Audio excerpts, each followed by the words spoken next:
जगमग ज्योति जगमग ज्योति जले तेरी माँ, किला कांगड़ा रहती मेरी प्यारी प्यारी माँ।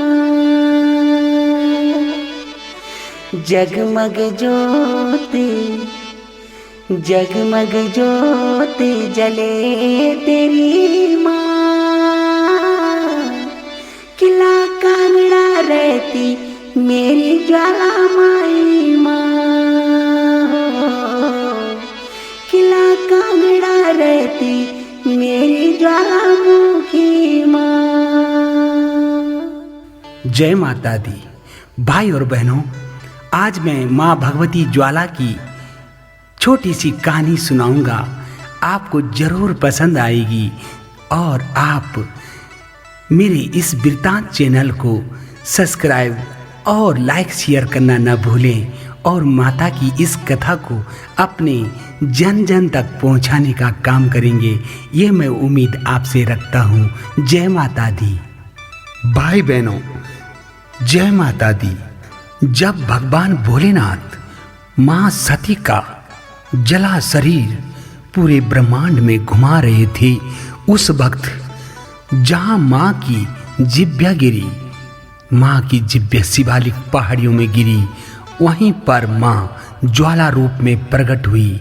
यह स्थान 51 सिद्ध पीठों में से एक है, जिसे ज्वाला जी कहते हैं। ज्वाला जी हिमाचल प्रदेश कांगड़ा जिले में विराजमान है। माँ भगवती ज्वाला के एक भक्त हुए जिनका नाम ध्यानु भगत था। ध्यानु भगत एक समय अपने 1000 शिष्यों के साथ में माता के दर्शनों के लिए हिमाचल प्रदेश के लिए रवाना हुए। जब वे दिल्ली दरबार पहुंचे, उन दिनों दिल्ली में राजा अकबर का शासन काल था। जब ध्यानु भगत राजा अकबर के राज्य से होकर के, दिल्ली से होकर के माता के दरबार जा रहे थे, तो जय माता दी, जय माता दी, जय माता दी के नारे लगाते हुए जा रहे थे। इसी समय अचानक राजा अकबर के सिपाहियों ने ये आवाज सुनी और इस आवाज के बारे में राजा अकबर को बताया कि महाराज, हमारी सीमा से होते हुए कुछ दल जा रहा है जो कह रहे हैं जय माता दी, जय माता दी, जय माता दी। अकबर सिपाहियों की बात सुनकर आग बबूला हो गया और उन्हें कैद करने को बोल दिया। सिपाहियों ने ध्यानु भगत को घोड़े से नीचे उतार करके कहा, रुक जाओ, तुम आगे नहीं जा सकते, तुम्हें महाराजा के पास जाना होगा। ध्यानु भगत ने कहा, जैसी आपकी इच्छा, हम तो माता के भगत हैं, हमें माता के दर्शनों के लिए जाना है, आप हमें राजा से मिला दीजिए।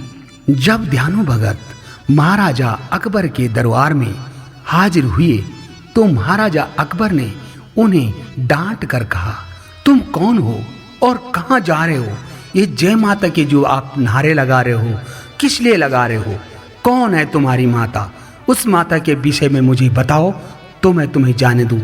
ध्यानु भगत ने विनम्र स्वरों से कहा, हे महाराज, माँ भगवती ज्वाला के दर्शनों के लिए हम जा रहे हैं और हम आपसे विनती करते हैं कि हमें माता के दर्शनों के लिए आप जाने दें। राजा अकबर ने कहा, तुम उस देवी के दर्शनों के लिए जाना चाहते हो तो तुम्हारे लिए एक शर्त है। उस शर्त तुम्हें अगर मंजूर है तो जा सकते हो, नहीं तो तुम्हें मैं कैद खाने में डाल देता हूँ। ध्यानु भगत ने विनम्रता से कहा, महाराज, आपका आदेश हमें मान्य होगा, आप आदेश कीजिए।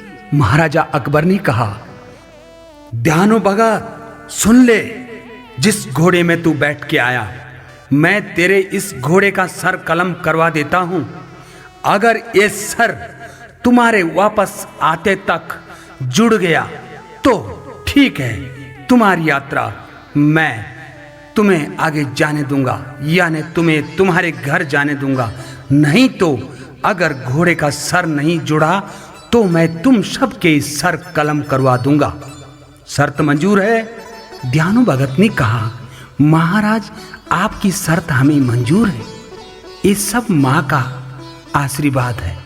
उसी समय राजा अकबर ने अपने जल्लादों को बुलाया और घोड़े का सर कलम करवा दिया। जैसे ही घोड़े का सर कलम हुआ, दयानु भगत ने माता के जयकारे लगाए और हिमाचल प्रदेश माँ ज्वाला जी के लिए प्रस्थान कर गया। जब दयानु भगत माँ भगवती के दरबार पहुंचे, माँ के दर्शन किए, लेकिन दयानु भगत ने माँ के दरबार में संकल्प ले लिया कि माँ, जब तक तू मेरे सम्मुख अपने प्रत्यक्ष दर्शन नहीं देती, मैं इस जगह से खड़ा नहीं उठूंगा। बहुत दिन बीत गए, महीना बीत गया, लेकिन माँ भगवती ने दर्शन नहीं दिए। अंत में दयानु भगत ने अपनी तलवार निकाली और अपना सर काट करके माता के चरणों में रख दिया। इसी वक्त माँ भगवती जगदम्बा अष्टभुजाधारी शेर की सवारी माँ प्रकट हुई और दयानु भगत का सर दयानु भगत के धड़ से जोड़ दिया।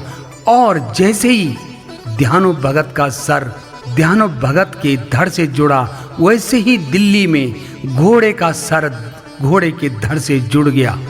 और माता ने कहा, उठो भगत, आंखें खोलो और कुछ चाहते हो तो बोल सकते हो।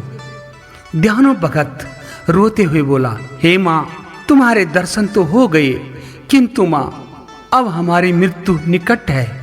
माता ने कहा, क्यों? तुम्हारी मृत्यु निकट क्यों है पुत्र? हे माँ, दिल्ली में दुष्ट अकबर ने मेरे घोड़े का सर कलम कर रखा है और कहा है, अगर ये घोड़े का सर जुड़ गया तो तुम्हें जाने दूंगा, नहीं तो तुम्हारे भी सर कलम कर दूंगा। माँ ने कहा, पुत्र, तुम बेफिक्र होकर वापस जाइए और घोड़े का सर भी मैं जोड़ चुकी हूँ, आप निश्चिंत होके जाइए, मैं तुम्हारे साथ हूँ। और माँ इतना कह करके अंतर्ध्यान हो गई। सारे भक्तों में खुशी की लहर दौड़ गई और सारे भक्त जय माता के नारे लगाते हुए दिल्ली दरबार के लिए वापस लौट गए। जब दयानु भगत राजा के दरबार में दिल्ली वापस पहुंचे, कहा, तुम ये बताओ, तुमने ये चमत्कार, ये जादू कैसे किया? दयानु भगत ने हाथ जोड़कर कहा, महाराज, ये हम कोई जादू टोना नहीं किया, ये तो महामाई ज्वाला की सारी कृपा है और माँ ज्वाला ने ये चमत्कार किया है। महाराज, ये सब ज्वाला जी की कृपा है। और दयानु भगत अपने घर की तरफ चले गए। अकबर के मन में कुछ खुरापात आने लगी और अकबर ने अपने सारे दरबारियों को बुलाया और कहा, तुम हिमाचल प्रदेश उस जगह जाओ जहां ये ज्वाला कह रहे हैं और उस ज्वाला के ऊपर एक नहर मंगाओ और उस ज्वाला को मैं देखना चाहता हूं, उसको नहर में डुबा दो। राजा के सिपाहियों ने ऐसे ही किया। जहां पर माता की ज्योति निरंतर जलती थी, वहां पर नहर मंगा दी। लेकिन माता की ज्योति जो 4 फीट ऊंची जलती है, कभी वो 2 फीट की हो जाती है, कभी 4 फीट की हो जाती है, तो माता की ज्योति नहर के पानी के ऊपर भी जलने लगी। राजा के पास जब खबर गई कि माँ की ज्योति तो नहर के ऊपर भी जल रही है, तो राजा ने अपने सिपाहियों को आदेश दिया कि जाओ और उस जगह पे लोहे की मोटी चादर रख दो। सिपाहियों ने ऐसे ही किया, किंतु माँ भगवती तो माँ थी। माँ ने लोहे की चादर को फाड़ करके और अपनी ज्योति निरंतर जलती हुई दिखा दी। अंत में राजा अकबर हार गया और राजा अकबर ने बीरबल को कहा, बीरबल, मुझे तुम्हारे देवी के लिए सोने का छत्तर ले जाना है। बीरबल ने कहा, महाराज, हमारी देवी नहीं, देवी सबकी है। अकबर ने कहा, मुझे वहां जाने का तौर तरीका बताएं। बीरबल ने कहा, महाराज, सोने का छत्तर तो सिपाही ले जाएंगे, किंतु आप नंगे पांव चलेंगे। अकबर ने कहा, नहीं, मैं नंगे पांव भी चलूंगा और सोने का जो 1.25 मन का छत्र है उसको अपने कंधों पे ले जाऊंगा। जब राजा सोने का छत्र माँ के धाम को ले जा रहे थे, उस वक्त बीच में आराम करने जब बैठे थे तो अकबर ने बीरबल को कह दिया, हे बीरबल, देखो हम मुसलमान होते हुए भी तुम्हारी देवी को सोने का छत्र चढ़ा रहे हैं, मुझे ये सब क्या करने की जरूरत थी? बीरबल ने कहा, महाराज ऐसा नहीं कहते।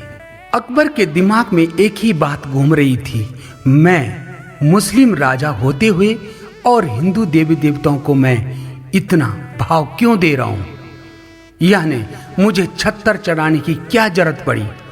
जैसे ही अकबर माता के दरबार में पहुंचता है और छत्र नीचे रखने की कोशिश करता है, छत्र एकदम वहां से उड़ के और 50 और 60 मीटर दाहिनी तरफ चले जाता है। यानी माँ ने अकबर के छत्र को अस्वीकार कर दिया और उसे फेंक दिया। भाई बहनों, यह छत्र आज न तो सोने का है, न तांबे का है, न लोहे का है, न पीतल का है। ये उसी वक्त से अचंभा सा दिखने वाला एक छत्र वहां पर आज भी पड़ा है। हमने आपसे सवाल किया था, वो कौन सा भगत था जिसने माता को अपना शीश काट के चढ़ाया? तो भाइयों और बहनों, वो भगत था दयानु भगत। दयानु भगत ने अपना सर माँ को चढ़ाया था। इस कथा को मैं यहीं पर विराम दे रहा हूँ। आपको हमारी यह माँ ज्वाला जी की कथा कैसी लगी आप जरूर लिखें और इस कथा को अपने दोस्तों को, अपने सभी सनातन प्रेमियों को जरूर शेयर करें। जय माता की, जय माता की, जय माता की। जगमग ज्योति, जगमग ज्योति जले तेरी माँ, अकबर कांगड़ा चढ़ आया मेरी माँ, अकबर कांगड़ा चढ़ आया मेरी माँ। जगमग ज्योति, जगमग ज्योति जले तेरी माँ, अकबर सोने का छत्र लाया माँ, अकबर सोने का छत्र लाया माँ, अकबर कांगड़ा चढ़ आया